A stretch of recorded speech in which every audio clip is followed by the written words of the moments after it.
I guess going back to your question earlier, how it started and how it's going, it started thinking that we were going to be on the podium.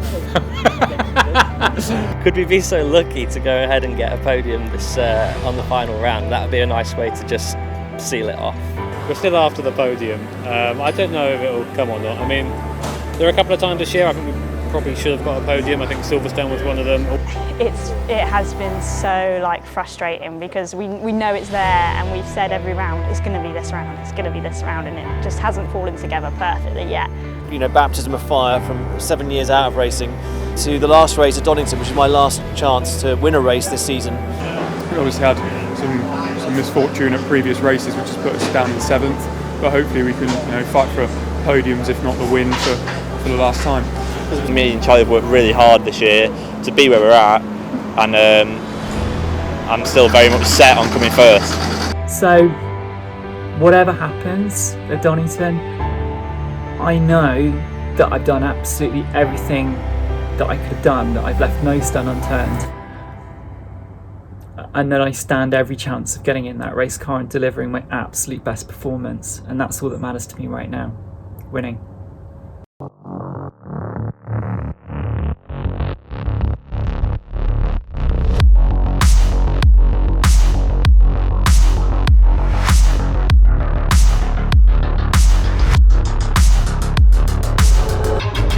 We are at what is probably the final test day of the Praga season, at least. So we're at Donington Park race circuit. This is the last time that we've got an opportunity to set up the Praga, because our final race of the season is back here at the end of October. So here we are on our last test day of the year, planning and prepping for our last race of the year, wondering where it all went. You're now a racing man. Apparently. I race cars, I'm not sure I'm a racing driver. I haven't made the podium in this series yet, so maybe I could pass as a racing driver if I would get on the podium. If we sort of rewind back to the start of the season, we were pretty clear that we were quite realistic in our target for James and I, but the target was 100%. We wanted to get a podium. That hasn't happened yet. We came achingly close at Snetterton, which was our first race. Really, really close actually. Those 3 cars across the line were separated by no time at all. We know that when the stars align, we can get up there. We're very deserving of it, we think. It's going to be a last test day to try and get everything ironed out and ready for what will be the season finale and the last time that I'll be driving this car. So we're sat 7th in the championship at the minute. Poor Flo, that's of the cars, had more drivers than I've had hot dinners. I was always planned to come in and do the second half of the season. Obviously with Gordy and Abby starting the year, and then me to come and do the second half. Well, I joined Praga halfway through the season, got to race at Silverstone, which was a baptism of fire from 7 years out of racing. Absolutely loved every minute of it, and but been quite short of time in the car. So actually, this is my first proper test before we get to the last race at Donington, which is my last chance to win a race this season. It's been really fantastic. We made some big changes with the car, big changes with the suspension and the way it's handling. Out of the box, it's felt absolutely fantastic. It's one of those rare moments you get where everything feels right. So what we need to do now is put it in practice. Okay, so this gives the drivers a freshen up on the cars. We've made quite a few changes between since the last race and this race, quite a lot of front geometry changes. Our cars, when we come to testing for Donington, we're sort of already ahead and we can fine-tune the final performance. We've got 2 cars running, slightly different setups, and then we can apply that to the rest of the cars. No, it's good. I think Ben's been the benchmark today. We're about a second and a bit off him, so we've got to just find a bit more really. But now that a bit more confident in the car, you can really start throwing it into the corners, and now we're starting to find the limit of downforce, which is something that I haven't found yet. So it's like a new level, new challenge. We're still after the podium. I don't know if it'll come or not. I mean, there are a couple of times this year I think we probably should have got a podium. I think Silverstone was one of them. Donington Park, we had really good pace, and given how it went for other people, we would have been on the podium there as well. But something I've learned this year is racing isn't just about how quick you are, it's about how everything comes together as like a package. So we've not quite had it work for us yet. 2 more races to go though, and we've both done quite a bit of testing here now, Gemini. So yeah, who knows? Maybe. It has been so like frustrating because we know it's there and we've said every round it's going to be this round, it's going to be this round, and it just hasn't fallen together perfectly yet. We had 2 fourths at the first round at Silverstone, which obviously set the year very well for us. We never expected to be that close to the podium already. Each round we both get faster and faster. We learn back and forth. Obviously from sim racing, he knows a lot about racing already and he knows what to be aware of, so incredible actually.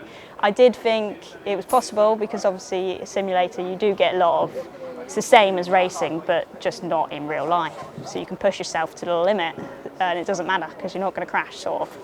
So it's brilliant to see and it's definitely possible because it's happened.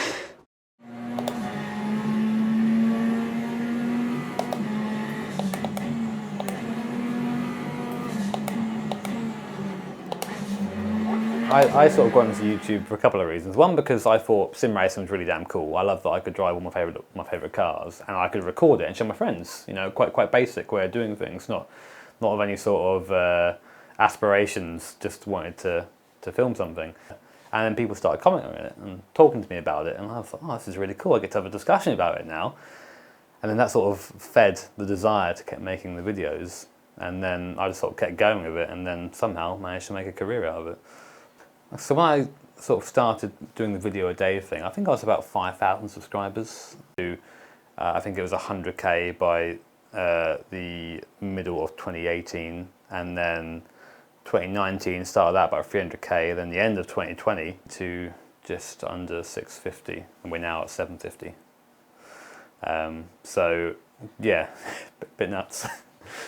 I definitely wanted to be good when I was sim racing a lot because I thought it sort of gave some, I don't know, it justified all those hours in there. It gave me some sort of validation as a racer that I could be good, because a lot of sim racers are just frustrated racing drivers, guys that can't go and do it in real life because of money and finances. I mean, you know, the next step is that I need to find a way to get out on track. I honestly thought it would be a lot of a longer time before anything happened, and of course I got the phone call from Mark.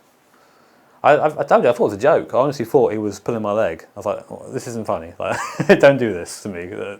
And then as sort of the months went on, it became more apparent that it was happening. I remember when we sat down and decided the team name, I was like, oh, bloody hell, we really are doing this, aren't we?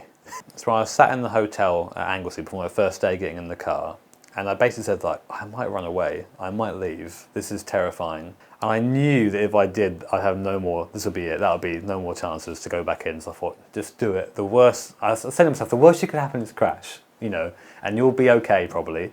They won't like you, but I was trying to just give myself these like scenarios in my head to make myself kind of feel better. I don't know. I'm so glad that I overcame that and then got in the car to drive, because all the anxiety and all the things that I thought might happen just didn't happen. So now I don't have anxiety getting into the car. It's like confidence. It's like, right, okay, I know what I can do, let's go faster.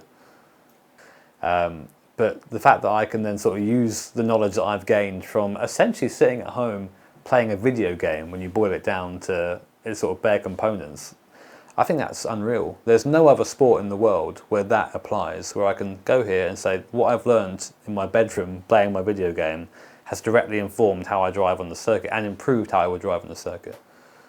This is based on a game that this is available, anyone can go buy this game. We don't treat it like that. We treat it as a training tool.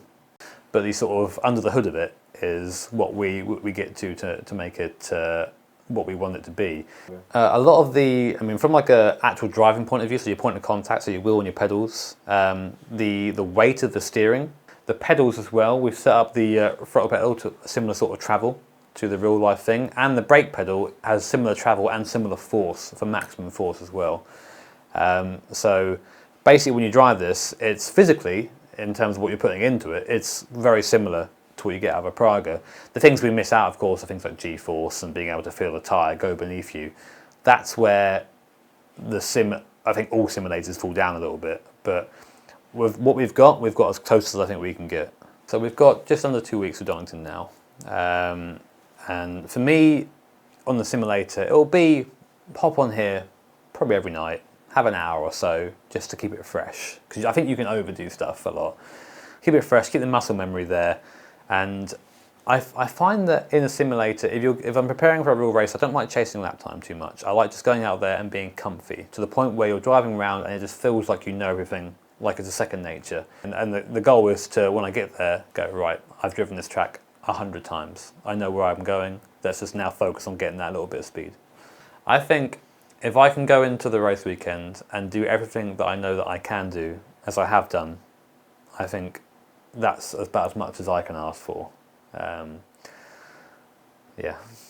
What would a podium mean to you? A podium would be a picture on my wall. It would be something that I show my kids. Like, you know, hey, your dad was cool once. You know. This morning I had surgery on my clavicle, and it was quite broken in quite a few places, but basically the operation's gone really well. They've used bone grafts and put some titanium plates in. So I'm now the bionic woman. I'm just really looking forward to starting training and gradually rebuilding my strength and everything else and working towards getting back in a race car. That's been tough. I've never had an accident before in my life. Yeah, been a big setback. It meant that I couldn't do any exercise for 5 weeks, and I've had to really work very hard to rebuild my fitness and my strength. I'm here in Austria right now, climbing mountains, hiking, running in the beautiful Austrian countryside. Just a perfect place to not only to relax, but just to push myself mentally and physically and get back into a place where I feel absolutely, I feel amazing. You don't have much time to get back up to speed, and so I think anything you can do as a driver that enables you to come into Donington right on the pace, right on the level where you need to be. You need to do. Yeah, the guys in first place, they've been at Donington already, I know, because I've seen them posting about it. It's been frustrating, I've got to admit, because we had such a good start at the beginning. You know, double podium at Silverstone. Things were looking so good for Jack and I. We were really on a high, and then of course Snetterton getting taken out by an accident in the pit lane, which was nothing to do with us. Yeah, that's like the most frustrating thing that can happen.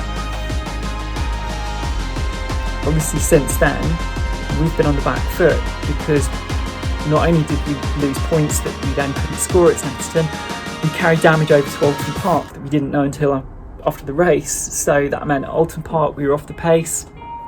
The long and short of it is that we're behind on the points. We're coming into Donington third and we need to win. So whatever happens at Donington, I know that I've done absolutely everything that I could have done, that I've left no stone unturned, and that I stand every chance of getting in that race car and delivering my absolute best performance. And that's all that matters to me right now, winning. Yeah, so for us to kind of come out on top next month, it requires a little bit of good luck, a little bit of misfortune for others. I mean, realistically, we need one of the cars to not finish a race quite early on in the race so they don't score points. The other car, we think we can beat them just on outright kind of positioning.